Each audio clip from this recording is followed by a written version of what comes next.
दाहिना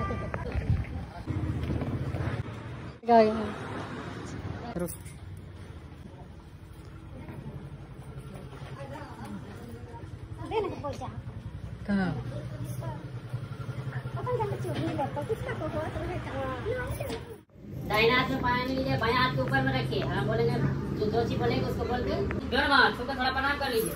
दूध हो तो थोड़ा दूध डालिए उसमें।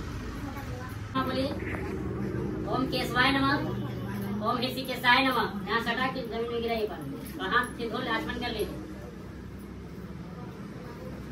छोटा पानी थोड़ा थोड़ा आचमन, जब आम का पल्लू थोड़ा थोड़ा छिड़काव कीजिए।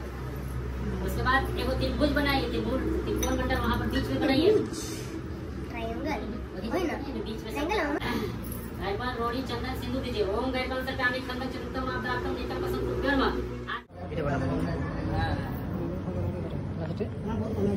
ये बताने जाना मौका छोड़ दो।